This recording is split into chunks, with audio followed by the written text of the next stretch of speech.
Thank you all for being here. This is a beautifully diverse group of talents. So I'm really excited about how this is going to land for you all. So yeah, let's just get into it. I'm going to first just explain why I chose sociocracy, and even how to even say this word. People even get tripped up on it. And so essentially what sociocracy is consent-based decision making, right? Um, what is consent? There's dictionary definitions, right? It's to permit, approve, agree, to be in agreement. But in sociocracy, there's a context where consent is a decision that is made by a circle or a group of people, signifying that there are no objections, right? And that may sound very loaded, no objections, but we're going to get into the power of what, the balance between consent and objections and how it exists in sociocracy. So I'm going to explain some things in sections and then stop to try to take some questions and have a discussion, because I really want to get feedback and understand how this is landing for you all. But at any point, raise your hand and I will definitely, stop and give some context. So really, we have to understand how people work. And this gets into what I find in a lot of organizing. There's, this idea of consent versus consensus, right? So, we live in a majority rules democracy, right? And we know how that's going. It's not really working for us in many different places all over this planet. But what I've tend to find is that groups that use consensus, meaning let's all agree so that we can move on and do wonderful things, tend to be people who are organizers, volunteers, they work for nonprofits, and there's a unifying understanding that we don't like down models, right? We kind of despise hierarchy, that is unnecessary. And so they take on this idea of consensus in order to restore the power to the people by making sure that everyone agrees. But what I've learned through listening to many people all over the planet stories and dealing with this, we're talking a lot of, co-housing, permaculture, eco-villages, large groups of people who want to do something differently against the systems. We realize as we get together that we're really not taught how to agree, right? We see this in work, we see this in relationships, things that we don't speak up about, things that we don't say because we're afraid of saying something negative or being perceived as a negative person in a relationship or in a group, right? But when we don't speak up, we want to lean into this idea that knowing that you have the power to stop things from happening that you don't agree with, when people get into consensus, that's how they wield their power, right? And so then it ends up becoming a block, right? Oh, if we all have to agree, then I'm going to make sure that whatever harmful point of view comes into play, or I see a legitimate issue, I want to object and I can stop things. But then we tend to have a lot of issues that become all or nothing, right? Like we can't all do, if we're not going to do this, we're going to scrutinize bits and parts of it and then throw the whole thing out. And sociocracy, by focusing on consent, really tries to make the process a little more equitable for everybody and make sure everyone is heard. So I had previously been trained in sociocracy in January of 2017 with this group called the Eco Villages Alliance. And we were an organization that was dedicated to transforming urban eco spaces into affordable housing and living situations. And we did a lot of beautiful work, but just as we started preparing ourselves to really implement sociocracy, we've been using it for 4 or 5 months and expand and bring people in, life happened, as it usually does when people are volunteering their time to do something. So flash forward now, it's the end of this December 2022, the pandemic is happening, and I'm in these groups and we're meeting online. But I find myself very frustrated that some of these groups that I'm in, they are not getting anything done. And I started to see how we were unorganized and couldn't figure out even how to get started on things. So it just hit me. I'm like, yo, I'm more concerned now about why we're not getting things done than the actual mission of these groups that I'm in, right? So what that prompted me to do is say, all right, I need to make a pivot. I need to really, if I'm going, I've been training sociocracy over a weekend. I know how to use certain parts, but there's a lot more context I'm missing, and I'm also alone in this venture. So in February of 2023, I enrolled in the Sociocracy facilitation training course through this organization called Sociocracy for All. And so, started in February. Every Monday from 6 a.m. to 7:30 a.m., I met with about 25 to 30 people all over the globe, from Australia and Singapore, Finland, Brazil, Long Island, South Dakota. Like, people were everywhere. And we met to talk about our struggles, to get trained, and most importantly, to keep practicing with each other in this form of decision making. And what I found is that as I was learning new training methods, I was able to implement them with our group Men at Work Healing. And they were kind of the first test model for us. So this is Men at Work Healing, there's myself and Deshaun, our brothers Daoud and Rasu. And, we're a group of men who've known each other for about close anywhere between 25 to 30 years. A strong brotherhood based on accountability, integrity, and communication. We train as martial artists. We raise children amongst each other together. This is my children's uncle. So there's a lot of trust. And one key component of sociocracy is, moving at the speed of trust. We needed to organize. And what I found is, as I listened to a lot of people worldwide, there's a lot of people who have energy and they want to join together and do work. But they kind of have their agenda. And I'm looking around, I'm like, yo, in my communities, people see a need and we come together to form that need and let's do it. This is not necessarily things that we wanted to do, we're trained to do. We kind of figure out how to train ourselves to do it. But there's not a lot of fighting for power as much as there is trying to find the right people and enough people to make something happen and have it be supported and be sustainable. So we started organizing it in Men at Work Healing, and it was working really great. But then also in the sociocracy class, there was a small group of us who decided, we had to do small group work for 6 weeks on a project of our liking. And we had decided to introduce sociocracy into our households, right? So the person in Finland, a guy in Singapore, a woman in Italy, another woman in South Dakota, and myself. And this 6-week project turned into a 12-week experiment, which resulted in us recently getting the first draft back of this 80-page booklet that Sociocracy for All is publishing. And I'm like, wow, I'm putting work out into the world for the first time, again, not by design, wasn't planning on it, but I saw the potential for what this could do in my household, and it was like, all right, let's go for it. So I'm just going to give you a brief history of sociocracy. It's usually introduced as sociocracy was created by this guy, Gerard Edinburgh, who was a Dutch engineer in 1970s. He took over his family business, saw it running inefficiently, and decided, hey, I want to run it differently. But when I actually started digging into the research, he was taught in a school by these two people, Betsy Cadbury of the Cadbury Egg Fund, who got up with this heretic Keys book. I don't even know if I'm saying his name right. I just did a deep dive last night and I was just like, I don't want to talk about these people and censor them, but they are some radical people. I'm going to send some links. I mean, they were in the Netherlands. They created this school. They basically were just rabble rousers who were anti-government, anti-this, really trying to organize the people. And after being thrown in jail multiple times, they decided to start a school where they combined, the tenets of Montessoriism and what they were creating in sociocracy. And Gerard Edinburgh joined this school. But what drew me to sociocracy was that I started seeing the values of sociocracy already in my community and my family. Like, boom. And we cooperate. We listen to the best knower. Each one teach one.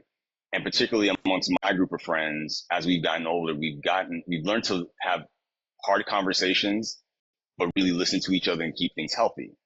So I do believe a lot of what I'm going to share with you today is going to resonate and seem very familiar.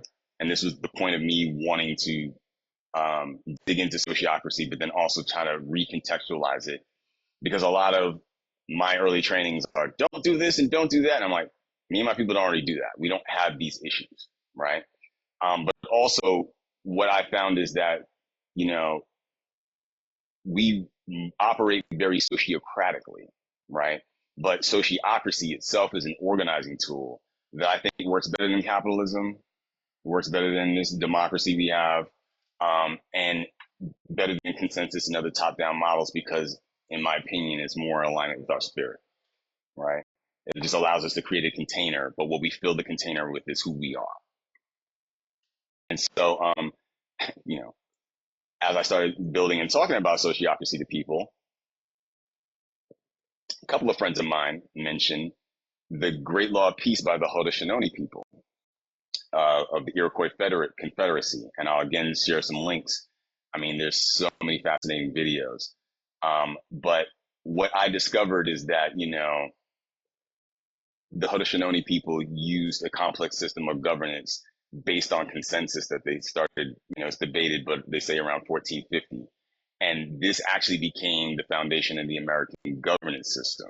This is what, you know, the American forefathers came and studied them and took bits and parts of it, and that's why our government is structured in very similar ways. Just they removed all the integrity from it. So, you know, typical. Um, and so this is where, you know, I want to check in with you all and understand. You know, I had a conversation with Deshaun about where you were at and what it is you wanted to do, and I know that y'all want to play, right? That's the goal. You want to play games, but you have to get organized. And sociocracy, even for men at work healing, even for my household, what it just does is allows us to make agreements, right? This is the rules that we create together, but allows us to bring our culture into it. So there's no two sociocratic organizations that are going to look the same. It has to be organic. I think, you know, Afroplay Collective Sociocracy would probably be very game-like and have a lot of game principles, reset principles, like understandings, and this is beautiful in that. But I think that you all will know that you have good governance amongst yourselves when you can ask yourself, are we playing? Are we playing? Are we organizing? Are we doing stuff? Because then you're making things happen, and things are happening and working, right? If you're not playing and you're meeting, then what we have is ineffective organization and governance. So anyone else want to share? I'll share real quickly. As we were and have been meeting, and we're trying to figure out ways to do things more efficiently, I immediately thought about the work that we've been doing with Men at Work Healing. And something that Dr. didn't mention was we went through a period where, as a collective for Men at Work Healing, we were meeting like for 2 hours every week. And it was amazing. We were sharing a lot. We were really connecting and deepening our relationships, but we were struggling to get some things done because it was just kind of like spiraling, and the time kept extending. And through sociocracy, we were able to kind of like break up our time, and we have a meeting that happens on Mondays, where it's become very focused, and we really get a lot done. And then we created another meeting at the end of the week that's just for the sharing. And like just having like the mindset to do something like that, coming out of this sort of way of governance, made me think like this could be really powerful for us. And it also empowers all of the people in our group, to lean on our strengths rather than to feel like we have to have a say in everything because we're present. So yeah, I thought that that would be really helpful for us as a collective. Yeah, thank you for sharing that. And I will say, That's what I mean by it helps you figure out how to design things. And we'll get into it a little bit later, but even the check-in for Men at Work Healing, we're dealing with mental health. So checking in and seeing how we are doing is really important. And during the pandemic, it was like, this might take like an hour and a half. This is important. We can't shortchange it. But then we were shortchanging the work. And what sociocracy really does is it allows people to show up powerfully in their work that they're doing as long as there's trust. How do you determine trust? I don't think you determine trust by questioning people to death and by standing over their shoulder. You trust them by giving them work to do that they say they want to do. Like, hey, you have the power to do this. And that's what we're going to get into, right? And then bring me a proposal, bring me an idea, something exciting and dope for me to respond to, right? In doing that, then the work kind of becomes play. But then it also allowed us to say, oh, you know what? The check-in's important. Let's just give it time. At the end of the week is a better time for us. And then also, now that it's not focused on work, we can invite other people who we're close to who aren't in our organization, but are our friends to share in this because they need it as well. Whereas in our household, my partner Alejandro and I, when we have our adult circle meetings, our check-ins are 2 minutes on how we appreciated how the other person showed up that week. And it becomes something that we get to look forward to. It's like, I need to have a meeting because I need to hear some good shit about myself. So it's like you can tailor it to how you need to. And so, yeah, this is basically what I feel like I've learned through using sociocracy over the past year, right? Um,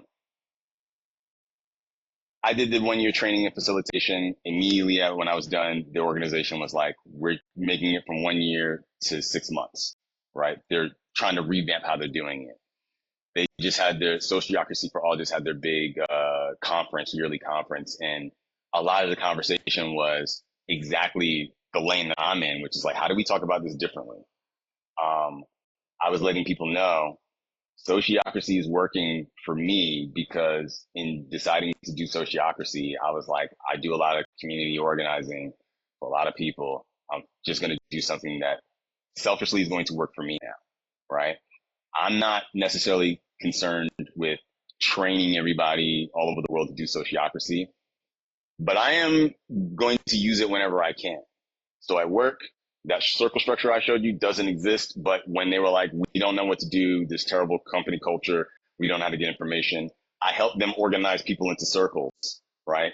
And I thought it was funny because I'm like, this is a corporation. And I'm like, you're going to get feedback. You say this is what you want. I don't think y'all are prepared for what you're asking for, right? It's disruptive, but it's real and it's going to give you the real information. So I don't think that people need to be formally trained in order to use it all. And my experience with Men at Work Healing and in our household has shown me that people get it, people get the parts.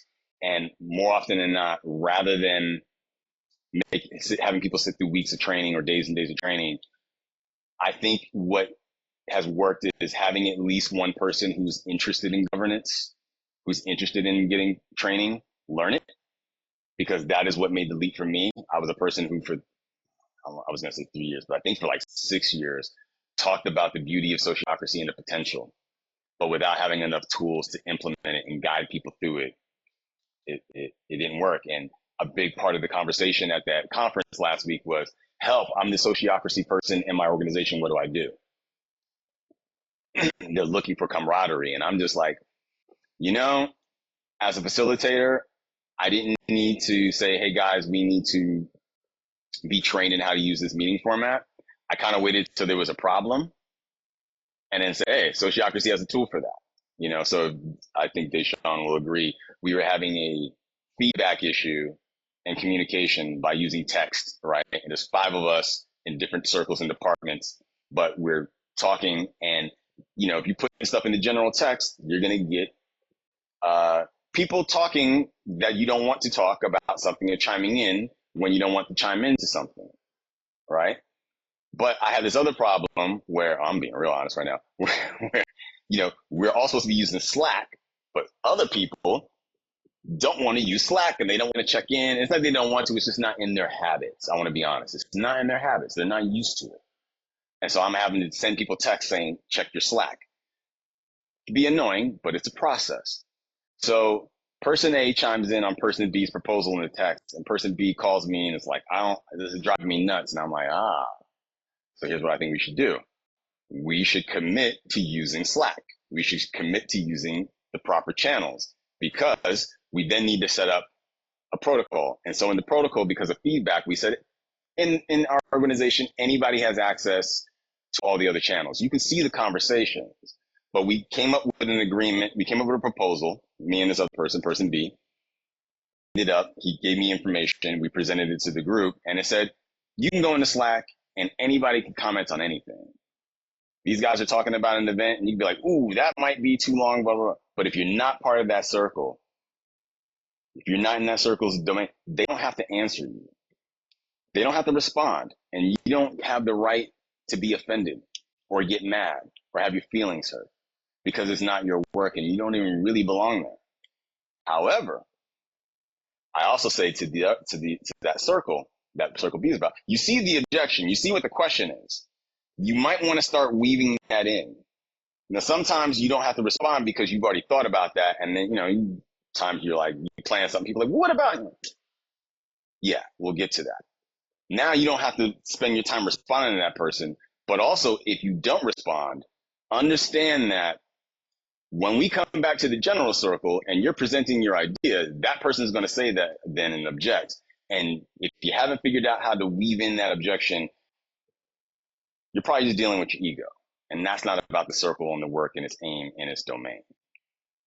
Right? So I found that, you don't necessarily need to have everybody formally trained, but you do need to have a facilitator and someone who can hold that space. You need to have patience, because sociocracy really does move at the speed of trust. If you have people who don't trust each other, it doesn't work.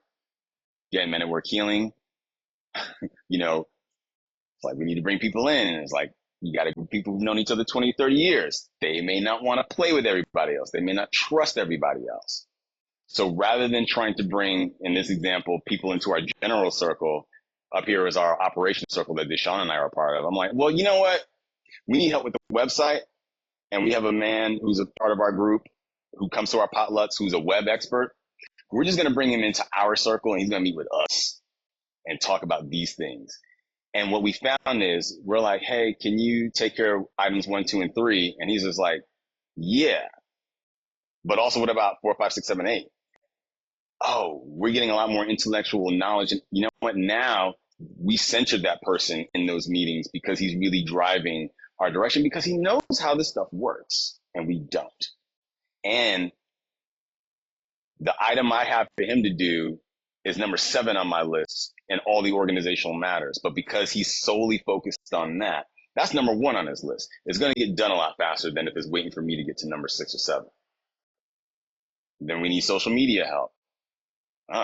Well, I don't know any qualified men who are social media managers, but my partner is one. And, she's the first woman who's a part of our organization. She's part of our group. Again, she has domain over so much social media stuff because we don't know what we're doing. And she's there to be the expert and lead us through this. And it helps her show up powerfully in her dynamic. This is helping her show up powerfully in the dynamics of like, I work for all these corporations. And I'm working with people who look like me and I'm actually helping them through this process. This is actually amazing and a learning. So I find that, we can't move forward without consent, meaning, no objections. We have to operate with transparency. And we have to move at the speed of trust. But then when we look at how we do things through the lens of the circle lens, an objection, consent, all these things are just adding on to the circle's work and the organization's work, So, yeah, I think having time to get feedback, and understanding that objections are a critical form of that. When you stop being afraid of it and people objection, what is it? I'm going to hear something important that's going to help us move forward. We start to trust each other more. And I would say, you start to find there's less objections, there's less debate. And in the beginning, there's a lot of organizing. And then it's like, I would say like a 6-month mark where you're making the agenda and you're like, this agenda feels light.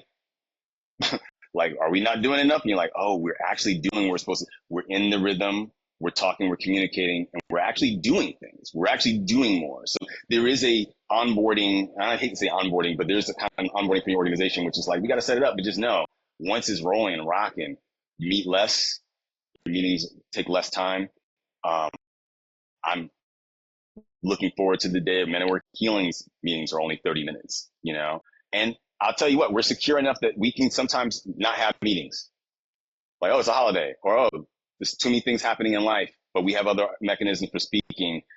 We can always come back to the structure, you know? So yeah, yeah, wow, I think we're good. Mm.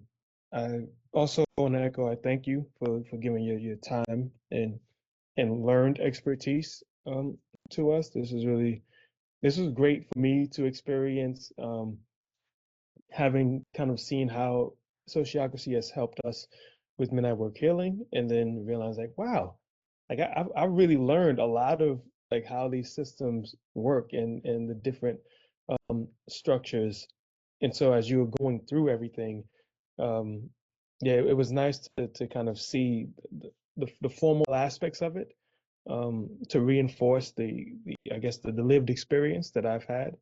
And yeah, I echo the earlier sentiments of really wanting to get to this place where we can just play more. And I think that having a structure like this in place will allow us to do that, because right now everyone knows that because we're at the beginning stages, there is a need for structure. Um, and it almost feels like there's like a almost like a hot potato, or there's a feeling of being hesitant of like what do I do, and how do we do it as a group, and what do I do, and and how do I make sure I don't take on too much or put too much on someone else. And so I think with having this sort of structure, it can give us a space to all just kind of look at and know that we are consenting to what we are going to do as individuals and as a group. And then you don't have to you don't have to think about so much what everyone else is doing, because I've said I'm in this circle. So I'm only going to be focusing on this circle. And when other things are brought up, like I'll give my opinion, or I'll give my perspective when it's brought to me.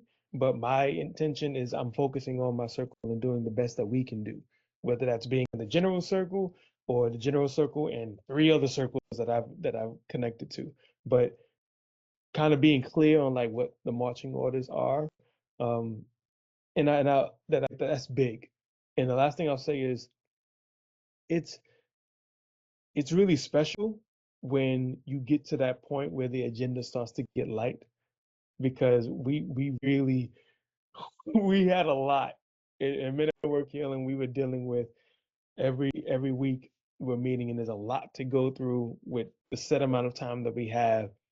And it's wild to realize now that like we people aren't clamoring to put a bunch of stuff on the agenda. We're just moving forward and things are getting done, and it allows for more space for us to like be in ideation and come up with cool things to do that don't have to get done in this crazy like time frame, or that puts pressure on people. It's like, no, we have like room to breathe, and we can project things for a further timeline. And that's what I look forward to happening for us with Afro Play Collective. Then I'm complete. And I appreciate y'all for making time and saying, yes, I'm going to put some time on the calendar so that we can do this as a community. Yeah, thank you all. I'm complete. Yeah, I share that sentiment. Thank you all, because it's hard to find brown people interested in this stuff, man. But also, I get it. It's the way it's presented to us. Like, I don't want to learn another system. I was like, I don't know, man. I'm not trying to bring more systems to my people. But I was actually explaining to someone last week, I'm like, I'm not using it as a system of, getting something done in an organization. I'm actually using it as a tool for my life, right? Like listening to someone and being like, and I'll tell you how I know how it works. My first instinct that I knew sociocracy was working, and I think you did, Sean, because you reminded me, was sometime last year I had missed a meeting. I think I missed a meeting because I like improperly booked my vacation and had to scramble and get my whole family out the house.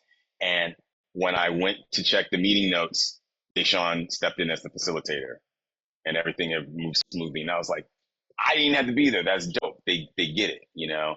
And I made a presentation like this to Men at Work Healing, and they agreed. And they're like, yeah, let's move forward. So it just shows that you didn't even need to have the formal education of it to be able to use the parts, to be able to have it.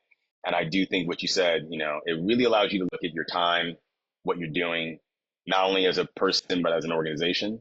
Do I have time to be in these meetings? Am I a busybody? Am I trying to do too much? Why am I trying to be in every meeting? Why do I feel like I need to have to say? This is the questions we ask amongst ourselves when we're starting to see this stuff. Why can't I just let go? Oh, look what happened when I just let them do the thing. That's dope. And we speak about it and we ask for feedback, you know, just so we don't leave meetings with everybody just thinking whatever they're thinking, but like, how did the meeting go? Oh, damn, y'all really liking the meeting. You know, I was saying that the other day, there's so much trust that sometimes they give no feedback unless I ask for it because they're just like, yeah, but I could be on an island like, am I talking too much? Is this landing? You know, you ask for feedback and you start to hear this is really thoughtful. I appreciate the work. And I'm like, wow, I'm getting emotional because I see how people appreciate me and it makes me feel good about the work that I'm doing. So it also helps you see how much capacity you have. Some people are really, you know, Deshaun is in several circles in Men at Work Healing. We have other members who are only in one circle because that's all they have capacity for. But when they show up, they sit in the meeting, they drop their ideas, and it's brilliant, high level strategic planning ideas that we need. And we don't have anybody in the organization that thinks like this person. But if I'm asking this person to write things down or forget it, we're going to be chasing them, you know? So it allows them to show up. And then they were like, after a couple of months, they're like, yo, this is dope. This is the one group I'm a part of where I just get to show up as the thing I need to do and then be done. I don't have to like hold a lot of hands. And so, yeah, I try to avoid this idea of where organizations kind of have like an e-board that kind of runs things. And that was the group that drove me here. It was like, we have a group of 5 people that are setting the agenda and asking 16 other people their opinions about it. But because we had no say in the agenda, we don't know what it's about. Again, often I'm like, I'm not even informed about most of this stuff. I'm like, why are you even asking me? But then they're like, well, we need to do work. And it's like, well, there's only 5 people doing the work. If we spread out what the work is and understand what it is and give people different parts, there's shared responsibility. Like we're either going to get through this together or we're going to go down together.